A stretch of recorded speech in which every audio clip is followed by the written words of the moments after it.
Saludo vía Skype a Luis Tapia Olivares, él es abogado del Centro de Derechos Humanos Miguel Agustín Pro Juárez. Luis, ¿cómo estás? Muy buenas noches. Ustedes dieron seguimiento a este caso, pues un caso más de tantos que ocurren en este país, de detenciones arbitrarias, de personas como Sergio Sánchez, que pasó casi 8 años preso, indígena Mazahua, acusado de un homicidio que no cometió, 8 años de su vida prácticamente. Así es, Olivia, desde el Centro PRO encabezamos la defensa de Sergio Sánchez. Cuando conocimos del caso, ya llevaba más de 6 años en prisión. Presentamos un amparo directo donde denunciamos diversas violaciones a sus derechos humanos. Desde el principio nace ilegal el proceso en contra de Sergio, pues es detenido por policías de la Ciudad de México sin que mediara una causa que justificara la privación de la libertad. Después se le acusa a partir de el dicho de una persona que en realidad se le induce para que lo señale. Es una testigo, nosotros hemos incluso denunciado que es una testigo comprada para fabricar culpables, ¿no? A partir de la vulnerabilidad en la que Sergio Sánchez se encontraba en razón de ser un migrante en la ciudad, de ser una persona pobre y de pertenecer a un pueblo indígena, en este caso el pueblo Mazahua. Se le acusó de un homicidio que él no cometió y se le condenó a 27 años de prisión. Estuvo casi 8 años purgando una condena a pesar de ser inocente. Bueno, esto que nos dices es gravísimo. O sea, hubo una testigo comprada que supuestamente lo identificó a él como el responsable de un homicidio. ¿Qué otras irregularidades hubo en este caso que ustedes, como nos decías, Luis, pues lo conocieron y lo tomaron cuando él ya llevaba 6 años en la cárcel? Sí, bueno, después de su detención, Sergio fue sometido a tortura, ¿no?, por parte de los policías. Y en el momento en el que supuestamente fue identificado, se vulneró su derecho a la defensa adecuada y al debido proceso, pues no lo pusieron en una cámara de Gesell con un grupo de personas similares a él, como lo establece la ley, y además no tenía abogado, ¿no? Estuvo en esta diligencia sin un defensor particular o público que le asistiera.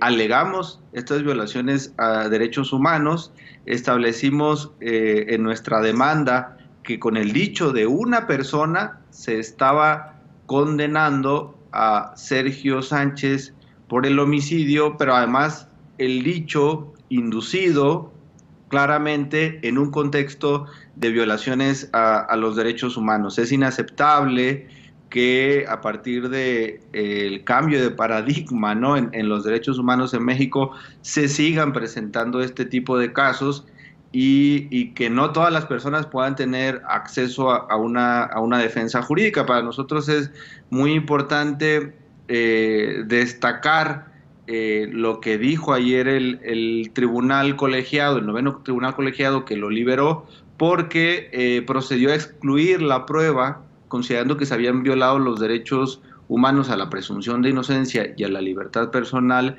de Sergio, pero pensamos que esta práctica judicial tiene que bajar a todos los niveles, tanto en el nivel federal como en el fuero común. Todos los tribunales están obligados a aplicar el artículo 1º constitucional y a aplicar el nuevo paradigma de derechos humanos. Sin embargo, sigue habiendo resistencias.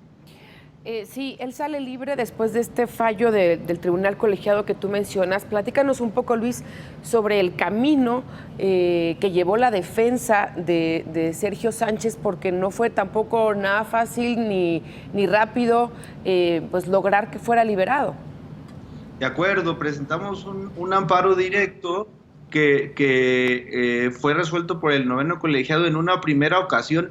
Sin embargo, se quedó corto. El tribunal colegiado dijo: Sergio fue detenido de manera ilegal, no había defensa cuando supuestamente fue reconocido, por lo tanto 6 pruebas son ilícitas, hay que excluirlas del material probatorio. Y luego dijeron: sin embargo, el dicho de la misma persona ante el juez es válido. por lo tanto es fuente independiente y él se queda en la cárcel con solamente el dicho de la misma persona, ¿no? Hicieron como un refrito de la prueba. Ante eso presentamos un amparo directo en revisión ante la Suprema Corte de Justicia de la Nación, que la verdad es que la Corte en esa etapa actúa como tribunal constitucional y solo acepta alrededor de 300 casos de más de 7,000 que se presentan por año. Había muy pocas posibilidades jurídicas debido a esta decisión del tribunal colegiado. Sin embargo, la ponencia de la ministra Norma Lucía Piña presentó un proyecto donde dijo que el tribunal colegiado se había quedado corto, que no había aplicado correctamente la doctrina de la Suprema Corte sobre defensa adecuada y sobre presunción de inocencia. Le ordena que aplique ciertos lineamientos y ayer se cumplió esa sentencia. Y en cumplimiento de la sentencia de la Suprema Corte, el tribunal colegiado ordena la libertad de Sergio Sánchez. Él dijo algo muy duro al salir del penal, dijo: me robaron la vida, tengo que reconstruirla. Palabras más, palabras menos. Siempre es una buena noticia cuando se alcanza la justicia, a pesar de que hayan pasado tantos años de que él haya estado preso, pero lo preocupante, Luis, y te lo pregunto, es que no son casos aislados, lamentablemente. Esto ocurre muchísimo. ¿Qué datos, para que nos demos una idea de casos similares, ocurren en el país? Repetir las irregularidades en este caso: una testigo comprada que lo señala y lo acusa de homicidio, tortura, además no tuvo acceso a un abogado. ¿Qué tan común es que esto suceda?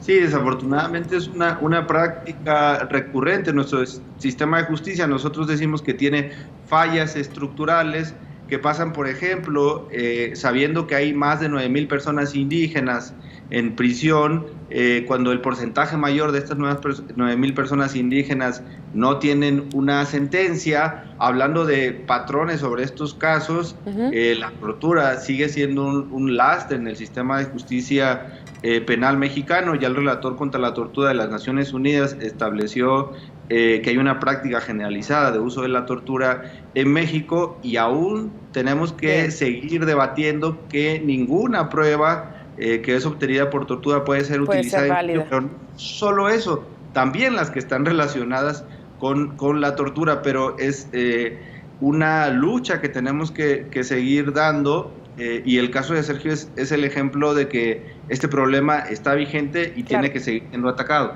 ¿Van a buscar reparación del daño para Sergio?